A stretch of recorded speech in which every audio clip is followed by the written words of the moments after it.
Alright, welcome. Today, guys, I'm joined here with my these three people I kidnapped, actually forced to record with me. We have Ryan. Ryan, say hi. Hi. Sorry, he's kind of scared. I kidnapped him 3 minutes ago. FT, say hi. Hi. Alright, and Panda, say hi. Hello. We are here, and today we're doing some near-death experience stories. I'm gonna hop straight into mine. Basically, this takes place a long time ago in a place far, far away. I don't actually remember how old I was. I was definitely pretty young, but I remember I was chilling in my apartment because I lived in an apartment at the time. I was eating a peppermint. I was sucking on a peppermint, and I was watching TV, and I was like jumping up and down on the couches. And you know, your parents say don't jump up and down or like move around when you're eating something or especially sucking on something. Pause like a peppermint. Well, while I was doing that, mid-jump, I started choking on it, and all you hear me go, eh, and my mom like looked over, and I got like down to the ground, like right in front of her, like in between our living room, our kitchen, and our dining room, because in our apartment it was all right next to each other. And I started going, like choking, and my mom like did the Heimlich maneuver and all that stuff, and she saved my life. And since then, I've never had a peppermint, like since that day, and it's been like probably like 10 years. I'm gonna say I was like maybe 9 or 10. We went to the swimming hole with my family and my friend. It was like it was during this, and this swimming hole was really cool. Honestly, it had like a waterfall, and the way it worked was the waterfall was dashing down into this rock, and it like, eroded this rock. So there's a nice little bucket there, and you sat in the bucket. It would feel really cool. So we were swimming around it, and my parents and the rest of my family, they were on the beach. They had their chairs set up, and they were all laughing over there. And then my grandpa and friend were only like 3 or 4 feet away, and I pushed myself off, and I didn't understand how physics worked yet. So I pushed myself off into this waterfall, and I immediately get dragged under into the depths of Tartarus.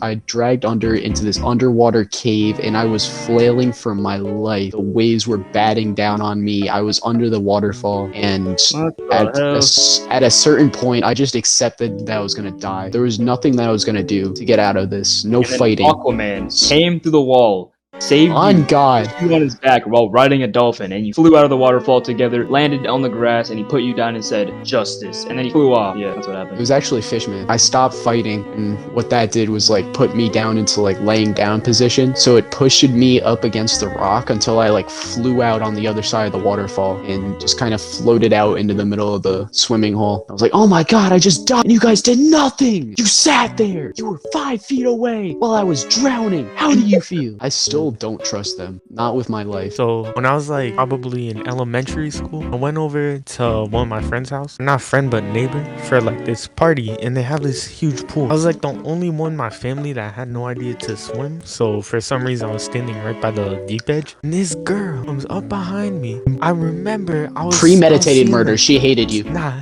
because I remember seeing the bottom of it, right? Then all of a sudden, like, I don't know, maybe the powers from my ancestors or something kicked in. I don't know how evolution works. I started swimming up. I saw the person that pushed me in. I tried using them as a flotation device, and I was just trying to take them down with me. I don't really remember. Basically, I guess they got away. Because then I'm taking you with then I me. started sliding back down, and I guess some hero jumped in, saved me, saved my life. And basically, the next thing I remember is being naked, wet, and crying in a room. And after that, for like the next 5 years, Are you sure you drowned? I have PTSD about it to this day. I have PTSD. Next thing I remember, I was naked, wet, and in a room. Are you sure you drowned? PTSD. I'll just be thinking, and like, I almost died that day. So like the windows would go out onto the sidewalk. So when people were walking around, you could see their like ankles and maybe a little bit of their calves. And that was my bedroom. So I would be sleeping in there.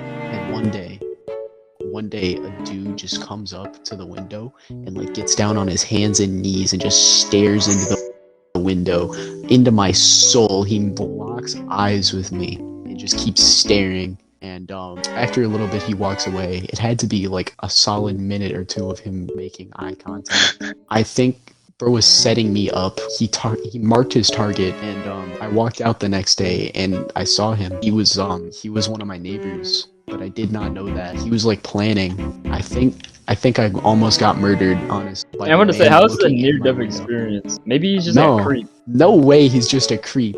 That's not like okay. He's a notebook, and he has like a picture of your face and like all your stats, and like he's just went past the area. Stats. Yeah, he has his stats written down, your everything you need to know. And then he like walked 5'5", by. 120. Yeah, he's got like all his stats, right? And then he like came down, he looked at through you down the little window thing just to make sure you were there. And he was gonna like drop kick your front door down and like come in and kill you. I was home alone, but yeah, no, You probably knew had my that. That was in stats. his stat book. He was like Home Alone Colonel. He had the data book. Yeah. Home Alone from hours 5 to 7. Yeah, he knows all.